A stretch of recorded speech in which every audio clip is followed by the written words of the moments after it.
we gonna take it as far as with the music as far as you. So Trench Mob overall. Now, first off, that is no matter without a doubt an iconic group in Chicago.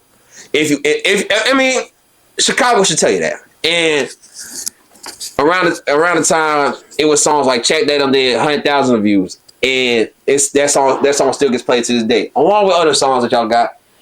And overall, I still somehow feel like it's not enough credit given. Would you agree? So I think I be commenting still on people's stuff when they talk about Hispanic artists, just because, not even for myself, but for JR, that I personally feel like in Chicago, it was a time where before I was like really, really into the rapping, like I was rapping, but I wasn't on that, you feel me, like big level. Not big level, you know what I mean though. Yeah. Like it's different levels, you feel me? And JR was at a point where like everything he did, the Hispanic community wanted to be like him. So I be, this is my opinion, in my eyes, I compare it to like, in Chicago, I compare it to the Chief Keef movement out south, right? All right. In Chicago though, because obviously we not global on that level, but in Chicago, like at that time, 5-6 years ago, like you go to Morton, you go to any school that's dominantly Hispanic, they wanted JR there. You feel me? Like it was all JR. They love JR. So you would say JR is like the pioneer for the Hispanic community with the music. Yeah, in my opinion, yeah. Like can't nobody that I've seen in Chicago since I've been alive, I can't think of a bigger Hispanic artist than JR. That had a movement, like everybody wanted to sound like him. If you go 5-6 years back on YouTube and look up Trench Mob features, every feature that he did, the other artists, and no shade to them, but like the other artists sounded like him. Like everybody wanted to be like JR at one point. I feel like Spaz, me, JR, like the whole group as a whole, we don't get enough credit, but especially. But as a matter of fact, since that's the case, you would consider yourself as pioneers too, because y'all all in the same to a certain extent, yeah. But I just feel like I don't, like you said, when I think about giving credit, I feel like me, Spaz, and JR, for sure, like the group as a whole, Trench Mob, we were one of the bigger, like the biggest artists that's Hispanic to come out of Chicago.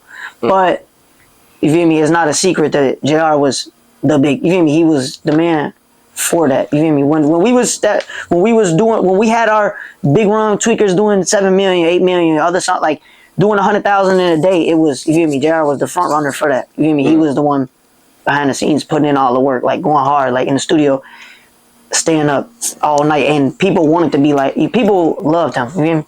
And they still do. I'm just saying, like at that time, I remember like we do a show and he'll come out and the crowd will just go insane. You hear me? So it's like I say people look past that because I feel like people look past that because he's Hispanic, because you feel me? I feel like he don't get enough credit for the stuff he accomplished. But you also just said that that folks had a Chief Keef level influence though, and in the Hispanic community, yeah, in my opinion, yeah. But you see, like if you're able to compare it to such an icon, that would mean like he would still get his credit no matter what, regardless. I think in the Hispanic community he do get credit. Okay. I think a lot of people a lot of people fuck with Trench Mob and a lot of people hate us and a lot of people love us. But I just mean as a whole, like the whole city, it was like just the Hispanic community was like thought he was the man. You feel me? But like as far as worldwide, like the amount of views to the amount of like people that was rocking with us, it just wasn't the same. You feel me? But when you see other artists that have less views, you feel me? And views not everything, but I'm just making a point that you feel me. They doing shows in Summer Jam. They doing all this stuff where I feel like Shorty was, you feel me, going crazy. He was doing millions on his own by himself. You feel me? Without us. All right, bet. Then with that being said, what do you think it would have taken to have the whole world to actually get that same credit? You know, I just think as a whole, and it's nothing bad. It's nothing. I think it's just people don't like. As a Hispanic artist, people already have something against you that they feel like. Not everybody, but I'm saying that's like the stigma is like you shouldn't be rapping. Like that's just what I've heard myself. I see comments and like it's harder for a Hispanic artist to get respect in the rap game, in my opinion. If you look at it, you can't really tell me a mainstream artist that's as big as the other mainstream artist that's Hispanic. Besides, you know what I mean? Even Lefty Gunplay is a big artist in the game, but he's not nowhere near Polo or Lil Durk or G Herbo or all the huge artists. There's no Hispanic artist that's that big. Okay. You hear me? All right, man. And we gonna run it back a little bit, like on some history shit. Like, as far as hip hop overall, it has started off with the black community, and that's okay. And even though I'm black myself here, I get too fussed about you being black or not. It's just It's just who started and how talented you are with it. But back then, that was like it was. But then later on, it then became a such thing as white rappers, such as Eminem, and then even that was a big deal. But then as time go by, he pushed through that, and now he's one of the greatest. Right. And just like you said, just like it was a stigma back then for white rappers such as him, it's a stigma like that now with Hispanic artists, and it's been like that for a long time. For what you say, I just think like perfect example of what you just said. Eminem is when people refer to Eminem, right? They say he's the best white rapper, right? Right. So like they don't say he's one of the best rappers. He's the best white rapper. Okay. You hear me? So like the stigma, I don't have a problem with it. It just that's the problem is like you get categorized as like, oh, they're the best Hispanic rappers, but they not up there with rappers. We're just Hispanic rappers. Is how the world look at it. You know? It's just like if it was like Slim Jesus, people was like he cold, but he cold for a white boy. Right. But he's not just cold. He's cold for a white boy. You hear me? But the thing with him is he was capping with that shit. Right. Yeah. So I was just bringing him up because that's the only white rapper I could think about besides Eminem. Okay. But like, you feel me? You could have all the talent in the world, and the rap game is not even all about talent anyway. You hear me? So at that point, it doesn't matter about skin color. It's more of like if you just catch your wave. You hear me? And why do you feel like it's not about talent anymore? I feel like nowadays, well, I can't really say for sure, but I just feel like I see not even us out of the picture. I see other people that I listen to on a daily basis, and I be like, how are they not up? Like they're more talented than a lot of other people I see, in my opinion. Like I agree. Everything I say is my opinion because I don't want people to take it and feel like, you hear me? Oh, but you hear me? No, you ain't wrong for your opinion. Like it's artists from New York and from Cali that I'll be listening to, and I'll be like, damn, like how is they not on? You hear me? Like how are they not bigger than what they is? So I feel like it's who you know, and the game is just a crazy game. Like we done been through all that. You hear me? We done been to the big label offices. We done recorded in their studios. We done sat down with major label execs, the biggest executives. And that right there is a sign about how that stigma doesn't really hold much on you because you was able to break through that, get to major labels. We did that, and I realized that major labels is good. There's nothing wrong with them, but it's just not always the best option. It's better to do it on your own if you can do it on your own. You hear me? And I agree with that, Sterling, because I interviewed Lil Easy earlier this year. He was telling me how at first, before he even signed the deal, he was making $60K a month off United Master streaming, and then that's when he signed the deal. And for 2 years straight, he hasn't been able to release nothing. That's how it was. A lot more backstory. It was a huge ordeal, but that's kind of how the situation was for us. Like we could drop music, you hear me, but it was like I felt like we had rules, you hear me. Like before we had signed a deal, we kind of did whatever we wanted. Like drop a video when we feel like it. Then when you get signed, it's a lot of rules and shit that goes into play behind the scenes where you got to do this and clear this and do it. It's not. It take the fun out of it. It take the fun and it take the love out of it to me, because then it turned into like an actual job, and don't nobody want to work. I mean, but don't nobody want to work a job. Yeah. Okay. You hear me? Like at least now, yeah. Nothing wrong. No. Let's correct. Nobody wants to work a job where they're not running it. Yeah, like don't know, like. Or like if I make a song and I shoot the video, right, and I want to drop it, I can't because they're telling me I got to do this or I got to do that first or when they ready. So it's like don't nobody want to do that, especially when.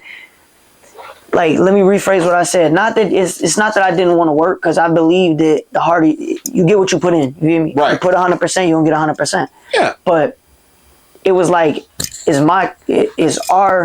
sit in the studio till 1 a.m. Is our work. You hear me? Right. So how could another person tell me what to do with my stuff? Like, that was the biggest problem. So once we got out of all that nonsense, you gonna make if you got a name like that, you gonna make money, bro. Like, you don't need a label to make money. And as you see, the hard work still paid off. Because look at you, you come do iced out chains and watches. Yeah, like over time, that money go.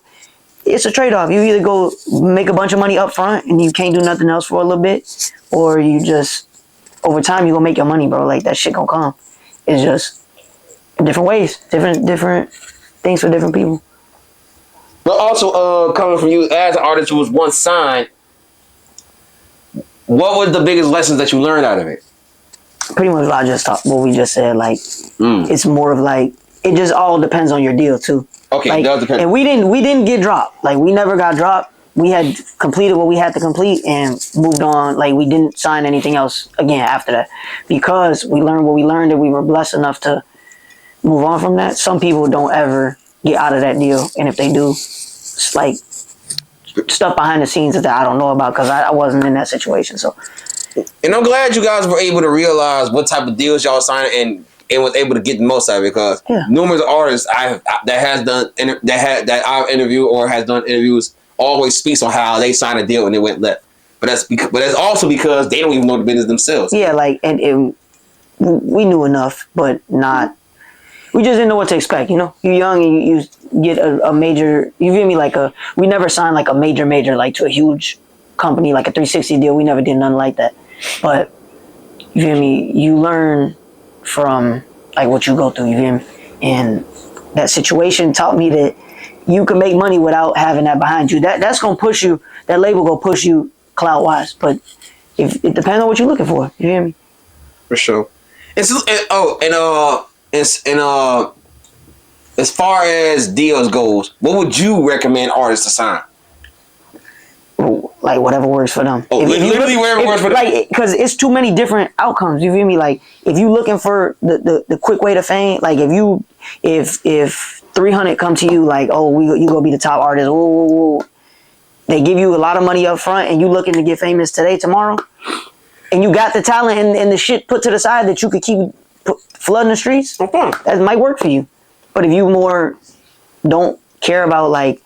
It's a lot of the shit behind the scenes, so it's hard to say. But I'm saying, like, if you don't mind, and let's say you're making 8, 9, 10 bands off your music on YouTube, there's no point to sign it. What you signing for? You're gonna be all right. You're making over 6 figures a year, and all you gotta do is post it on YouTube. You're good. Yeah, literally. So, like, as I'm saying, like, it's just up to you. Now, if somebody came to me with a $10 million deal, that's probably for me. You feel me? But like, if somebody comes to you with $500K, and you already making 7,000-8,000 a month on YouTube, I mean, that's gonna take you 2 years to do the same thing, and you could just keep doing what you're doing. You don't have to answer to nobody. It's gonna take a couple years to get to that same amount of money. Right. Just whatever works for you. All right, for sure.